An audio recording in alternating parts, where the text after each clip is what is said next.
Hey guys, unfortunately the following episode has some weird sound issues for the first 2 to 3 minutes. Super sorry about it. Hopefully you can bear with me and see you in a moment. Well, look who's come crawling back. It's me and it's Grand Prix World. Happy weekend to all of you. Sorry for the disruption in service. Things have been totally mental recently, but I'm back and I'm off work all next week. So there's going to be a lot of videos coming out for you. I'm going to try and not spam your inbox, but I've got a lot of things I want to get out before Stellaris launches on the 9th, and we'll be beginning a playthrough of Stellaris as we talked about a few weeks back, and that is going to be epic. I'm really looking forward to that, but there's still stuff that I want to get out to you before that happens. Try and wrap up ZCom if possible. We've got to find a conclusion to some of the other stuff that we're doing, and then we can dive right in. So, welcome back to Grand Prix World. We are currently top of the Constructors' Championship and Drivers' Championship again, although we have been suffering from the fact that we are not out developing, particularly McLaren, but the gap is closing in terms of our distance to Ferrari as well. Williams are still on the comeback trail, and Jordan pull occasional results out of the bag, although they're certainly not the force they were a season or two ago. Let's take a look at where we're at. So we had a non-finish last round, which seems to be the theme of the season. So we've got some repair work to do, that much we know. There is some development points to drop on one of the many projects that we have open. And we've got a level 4 active suspension system available, although we don't know yet if it will be approved by the FIA. I'm going to build the last driver aid we developed before finding that out. Let's see. No, nothing. But it's fine. We really don't need we really don't need so many of our staff working on that, to be honest. We must now discover a way to improve upon the C-Spec car, which is handling at 92% potential. This is really a development that we will only feel the benefit of from potentially round 15 if we are incredibly lucky, but I'm guessing it will be a last round sort of deal. In fact, it will be a last round sort of deal. We've got a clutch upgrade to deploy as well, and then we will move on to hydraulics, I suppose. So let's do that. And we need to start thinking about whether we're going to drop cash on the factory. We don't have enough money at the moment to really make that happen, but if we keep saving and we test responsibly, obviously we still have to do testing, it's a vital part of the operations of the team. We have maxed out, for all intents and purposes, development on the race fuels and lubricants, the power unit, and the tyre compounds. So we save a lot of laps by not having to develop those. And once we've completed this final R&D test to enable us to unlock the D-Spec, we really only have to worry about settle points, to be perfectly honest. We will still continue with the forcing points so we can speed up projects that we're doing, but it's neither here nor there really, and our testing bills should come down fairly significantly.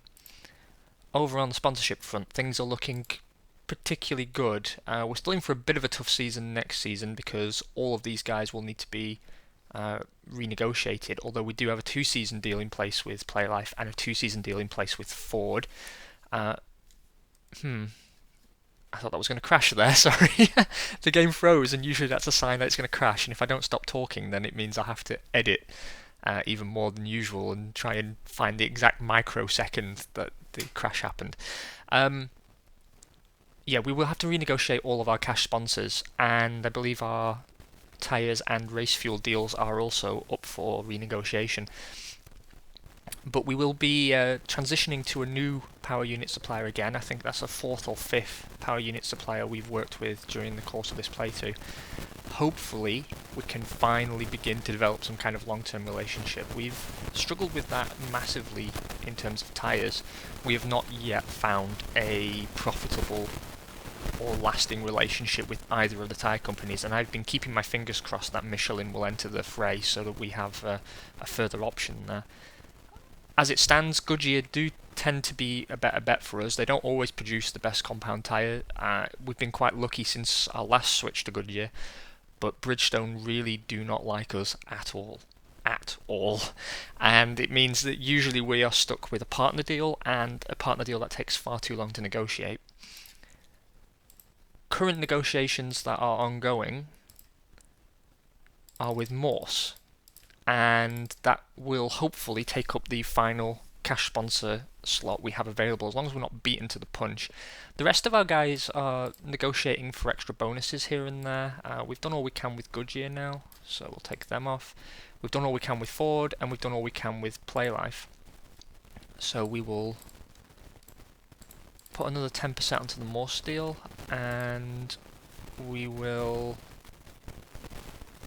I suppose, try and negotiate something else. I'm trying to think what we can maybe get done in time to benefit from in some regard. The clothing deal seems to be going nowhere, probably because demand is quite low, but the demand for video games is quite high, although it is 4 blocks we have to fill. Yeah, we'll try it. We've got nothing to lose by trying it. And it might just boost the war chest a little bit, enabling us to upgrade the factory in a single turn again. Right, let us crack on with the testing. So, we don't actually need to do Forschung testing this time, because if we deploy those points now, we could arguably be wasting them, or at least not getting the most out of them. Actually, no, I'm going to use them anyway, because it will boost the active suspension and the hydraulic upgrades that we're working on, and then maybe we can unlock another upgrade. Now, we're not going to do any more tyre testing. The tyre program is at an end, and we will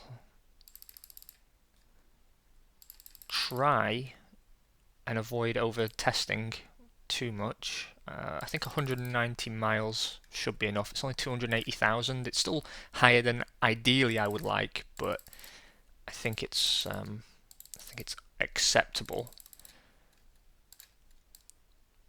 Right, let's run those tests. Perfect. That is perfect. So we get a double boost this round, which is very good news for us indeed. I'm going to put 60% of our guys on this, and we're going to try and get through it as fast as possible. We're developing a new airbox. Very, very important development, I feel. Although we will only feel the benefit of it for one round, it might have some effect on how next year's car turns out, if it turns out to be a very important and very successful upgrade. So it's worth doing, I think. We are digging into our budget a little bit more than perhaps we should, but we're now at a stage where I feel we can push through and develop right the way through till the end of a season without having that next season's developmental hangover. We have completed the 2004 car.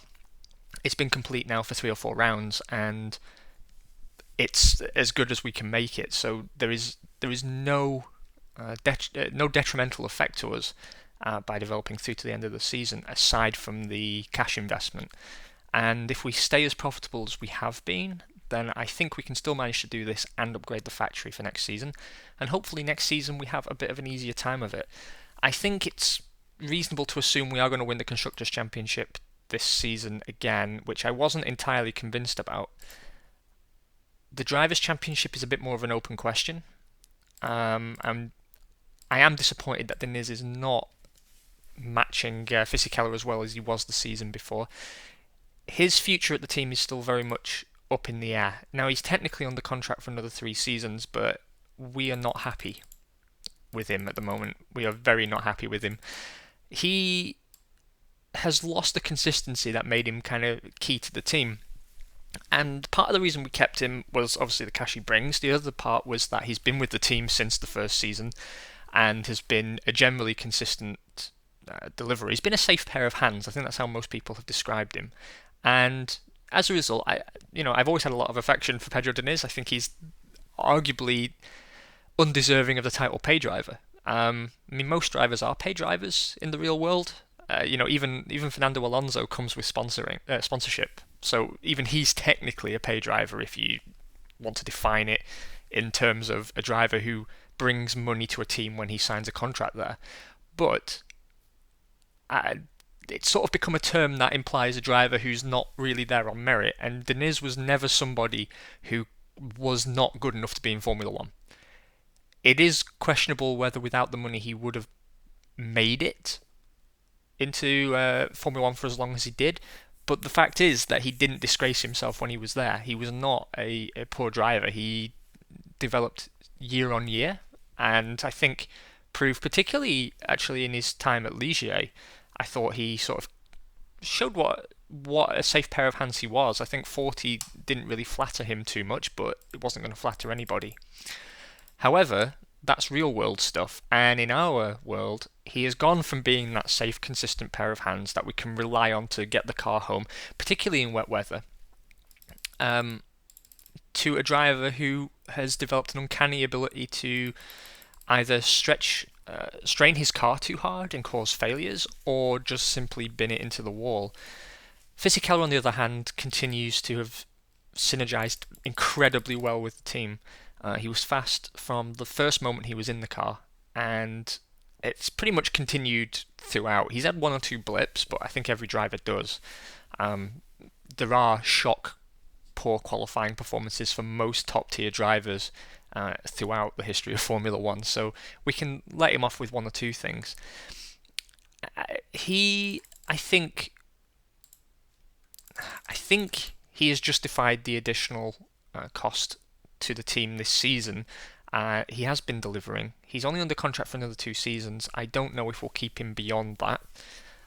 That all depends, I suppose, on particularly how his last season works out. But he has proven to be a smart purchase, and I no longer feel bad that we didn't keep Diniz and Nakano, after Nakano went through something of a renaissance during his last rounds with the team. Right, that's enough waffle, I suspect. Let's deploy these points, and we will do some repair work on the cars, make sure they're in good working order. And then I will build up another stock of spare parts, and we will hit Germany. Now, I'm not going to make any predictions for how this race is going to go. It should suit us. I think, in particular, Germany is a track, along with Monza actually, that traditionally we've always done kind of okay on. And now we have the most powerful engine in the game maxed to the highest power level it can provide. I think we will benefit from that throughout most of the circuit. Not all of it, of course. There's the stadium section, which relies very much on the aero of the car, I suppose, or at least the aero setup of the car. And we have been outdeveloped in that regard. I think it's completely fair to say, but hopefully we have enough to overpower the rivals that are nipping at our heels. Okay, we will, I think, throw a little bit of extra downforce on Fisichella's car. And actually, I'll match that setup for Diniz. I'm not going to tweak with the wet-dry setup because I have no idea what the weather's going to do. We've got a new automatic gear system to put in place. Did we? We did. I just answered my own question. We did develop a new soft compound tyre. Everything else is up to date. And we've got a new hard compound tyre as well. So for one round at least, someone wasn't on the optimal tyre, but whatever. Okay. Let's hit the track.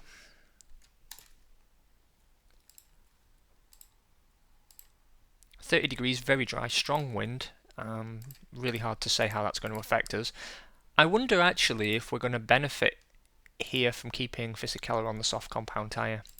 I don't know if hard's going to necessarily be the right choice, but the split strategy has served us well throughout the years. This, incidentally, this soft compound tyre is not an Arrow specific. That's why we've not been using it. I'm such a freaking idiot. I was going to say, why is that not an arrow specific? And I realise it's actually worse than the arrow specific compound, which is why we weren't using it. So double idiot. Feel free to call me on it. Okay, let's see how we qualify. Wow. Wow. Okay, I don't know what happened to Deniz there, but presumably I was right, and the hard compound is not the tyre to be on. It really isn't. Johnny Newhouse takes pole for McLaren on a 142.1741. Fisichella takes second, 142.286, so about a tenth difference there. Mika Hakkinen puts his McLaren third on a 142.490. The Schumacher and Moriera Ferrari train take fourth and fifth, and Jordan continue their resurgence to take sixth and seventh. Takagi leading Wurtz home. Good God, the pronunciation goes right out of the window, doesn't it? Marini puts his Prost 8th, Deniz takes ninth, disappointing for us, and Mika Salo keeps up Minardi's recent tradition of qualifying just inside the top 10. Williams have taken a massive step backwards in qualifying, with Irvine and Herbert finishing 15th and 17th on the grid respectively, in amongst the Benettons of Coulthard and Trulli 14th and 16th. Sauber and Tyrrell continued their stint at the bottom of the pile. I think it's fair to say that we are going backwards here a little bit. It's something I expected to happen this season, but I thought would happen in the opening rounds, not in the closing rounds. Hopefully we can still hoover up enough points though to keep things safe. 27 degrees and cloudy for race day. We will reduce Fisichella's fuel load ever so slightly. And Deniz will be stopping on a 23-22 split.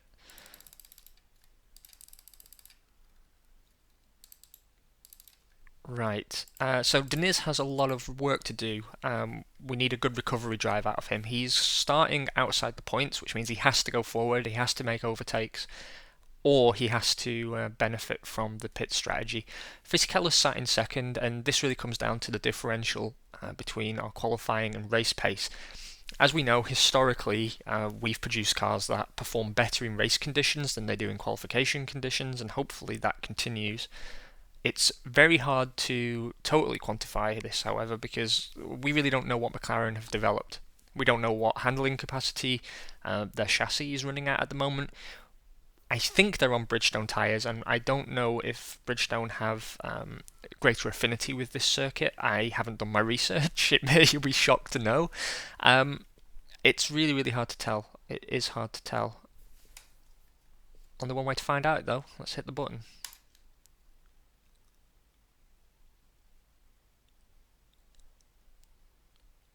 Well, Fisichella takes another win, 121.39263 ahead of Johnny Newhouse, 121.56546. Pretty dominant win there, so the tradition continues. We are producing cars that move forward in the race, which is the best way round to have it, in my humble opinion. Hakkinen rounds off the podium, so a double podium finish there for McLaren. That's going to eat into our lead a little bit. Michael Schumacher puts his Ferrari on fourth. Marini takes a fifth for Prost. That's a pretty impressive drive for him. And he has beaten, on merit, Celso Moriera's Ferrari. Takagi finishes seventh. Rosset takes eighth for Stewart. Herbert's Williams sits in ninth. And Wurtz rounds off the top 10 for Jordan. 3 people went out there to electronic failure. That's Nakano's Prost, Collard's Stewart, and Eddie Irvine's Williams. David Coulthard's Benetton had an engine failure. There was a hydraulic failure for Juan Pablo Montoya's Sauber, and a driver error for Pedro Diniz. Look, you look confused, and I'm confused. Why are you doing this to us? We've worked so hard together. I'm sorry, guys. He's just letting the side down. Fisichella extends his lead ever so slightly at the top of the Drivers' Championship. I guess he's probably got it in the bag now, as long as he doesn't have any DNFs. Newhouse and Schumacher are fighting out for second. Hakkinen sits in fourth, and Pedro Diniz sits a lonely and distant fifth. He's 19 points clear of Eddie Irvine, but 8 points behind Mika Hakkinen, and I don't think he's going to close that gap. In the Constructors' Championship, we sit on 116 points. McLaren sit behind us on 80. That's closer than I remember it. That is closer than I remember it. We need So actually, I got it the wrong way round during the opening. What a surprise! Um, Tell you what, with this last 2 weeks being so crazy busy, I've completely forgotten all the information that I had in my brain regarding this playthrough, and I think it's shown the last few episodes, but I will recover. Things will return to normal. Promises. Um, so actually, it's the Constructors' Championship, which is more important to us than the Driver Championship. I think I explained that in one of the first episodes of this playthrough. All really we care about is the Constructors' Championship. Whether we sink or swim, and if we are not the majority shareholder, whether we are fired or not, depends pretty much solely on the Constructors' Championship. There is no prestige at all for us as a team owner in the Drivers' Championship being won. I mean, it's a great bonus, but we just don't care about it. And the gap is closer than I would like. And if McLaren continue this double podium finish malarkey and Deniz keeps finishing off the podium and outside the points entirely, we are under a bit of pressure here. We are under pressure here. All it takes is 1 or 2 DNFs for Fisichella as well, and if Deniz's form stays as it is, that gap's going to close right up. So, all to play for. Let's see if Morse have given us some money. No, they haven't. They've signed with somebody else. They're swines. We will then go after someone a bit less fancy pants. No, General Electric or Visa. Let's go for Visa. Or Visa if you're among the Americans. Yeah, all looking good. Everywhere else we've got everything in place. Right. There's literally no benefit to us bringing Playlife and Ford along to events, but there's also nothing to lose. I'm going to bring... See if we've got any 2-year deals here. I don't think we do, actually.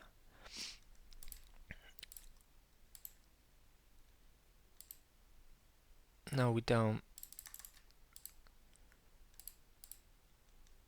Let's bring Canal Plus and just try and get some bonuses out of people.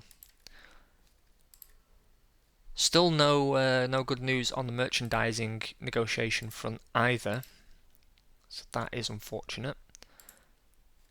Let's check the news. Fisichella got another win, pole position, another one for his tally for Johnny Newhouse. Double podium for McLaren with a non-finish for Pedro Diniz. Ferrari have signed a works engine deal with themselves. Congratulations, I'm sure those negotiations were very, very tough. Bit of a freeze there. Okay, Williams have signed a big developmental contract with Goodyear, so I presume that's a works deal. Morse have ditched us like a shower of bastards, and they've signed with Minardi. Don't know why they would do that, but they did. Sauber are switching to Mechachrome customer power. Not necessarily a bad move, given where they are at the moment, although it is a step backwards, considering they had a works deal in place for something. Next year, Prost will be buying their fuels from Elf. Mugen Honda will be powering Stewart. That's an interesting deal as well. It's impressive. I think it's a good move for them, but I'm surprised. I am surprised.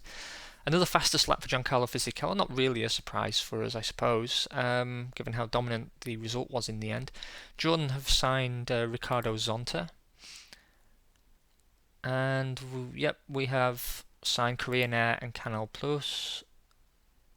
Nothing else particularly interesting in the news. Okay. So, testing times, I imagine. We've got another upgrade deployed. I'm going to focus now on reliability just so we don't drop points at the start of next season unnecessarily. We're into the CFD simulation stage now with the D-Spec car. So it's all coming together like clockwork. The active suspension system is not quite finished, but we are getting close. I'm just going to upgrade this technology before we do testing, and then we will test as if it were 1999. I'm not going to repair either of the cars before testing because, as we have discovered, it is a total waste of our time. Yeah, why not 50-50-50? We don't need to do this many laps, that much is pretty clear. We will do 120 miles of testing.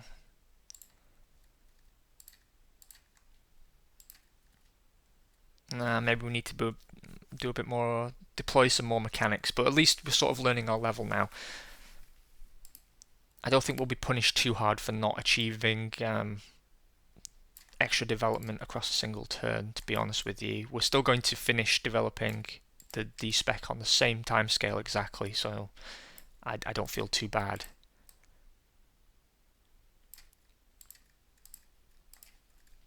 Right.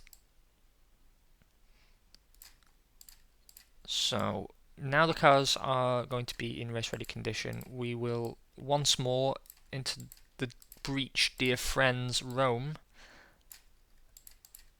And this time it's the Hungaroring, and it's not always been kind to us, actually, as I recall. Someone may recall better than me, given my recent track record over the last 3 episodes, but I'm pretty sure it's not always been our friend as a track. And given that we've, again, developed 2 upgrade packages this season that focus entirely on fast corner performance, there is a chance that we will be made to to pay for that this round. I'm going to set up Deniz for dry weather. I just don't care anymore about him. He's frustrating me massively. I'm going to put extra downforce on his car as well. He needs to deliver this round. We need another double points finish. Ideally a double podium. We need a 1-2 ideally, just so I feel a little bit better going into the last 3 rounds of the season, that we're not going to lose out to McLaren on what amounts to a technicality. Okay, everything looking good there. Smash. 25 degrees and dry. So we are on the dry tyre for qualifying at least. And that's good because we've set up for dry weather. Yet not good. Not good at all. Johnny Newhouse takes pole for McLaren on 1:17.644. Michael Schumacher puts his Ferrari second. 1:17.732. McLaren are on Goodyear tyres as well, actually, so it was Ferrari I was thinking of with Bridgestone. Sosa Moreira puts his Ferrari fourth. He's not disgraced himself this season, to be fair. I think he's had a pretty good debut season for Ferrari. Tora Takagi continues a string of strong performances. Try and say that after a few beers. Putting his Jordan fifth.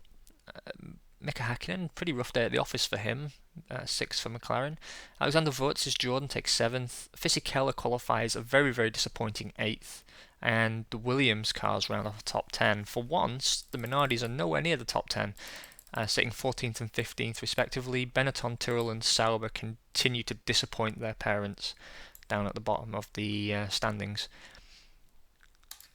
29 degrees, very dry, with a very strong wind, actually. We're still not really established if strong winds are our friend or not. I guess it also depends which direction the wind is blowing. I nearly put Deniz on a 2-stopper there, and I don't know why. It is possible that I am an idiot. We're going to set him 39, 38. It sounds longer than it is, and that's why I always feel nervous about doing it, but he's on the hard compound tyre and he's perfectly capable of making that strategy work. Fisichella has a lot of work to do. He's currently outside the points. I think on this strategy it's pretty much a given he'd make it to the top 6, assuming he finishes. I'm wondering if we shouldn't try him on a one-stop strategy as well. I know he's on the soft compound tyre, but maybe he can do a Sergio Perez and bring it home. If he can do this, I mean, I know I'm taking a gamble, but I've been talking about it since sort of round 3 or 4 of this season that I wanted to test if it was possible because I noticed that he wasn't wiping a lot off his tyres in qualifying in particular. I'm just interested to see if this is something that can be achieved. If it can, then I'm going to start putting Deniz on the soft compound tyre as well, because 9 times out of 10 is going to be faster. I mean, this episode alone, we have had an episode where that's been made pretty clear, and now here it appears the hard compound tyre is the one to be on. Actually, that makes me wonder if this is still possible. I really am stupid sometimes. I really am. Because if the hard compound tire is faster and it lasts long, I don't know. You can all head desk in silence. I am going to run this anyway. Call it an experiment. He's already won the drivers' championship, so what the hell.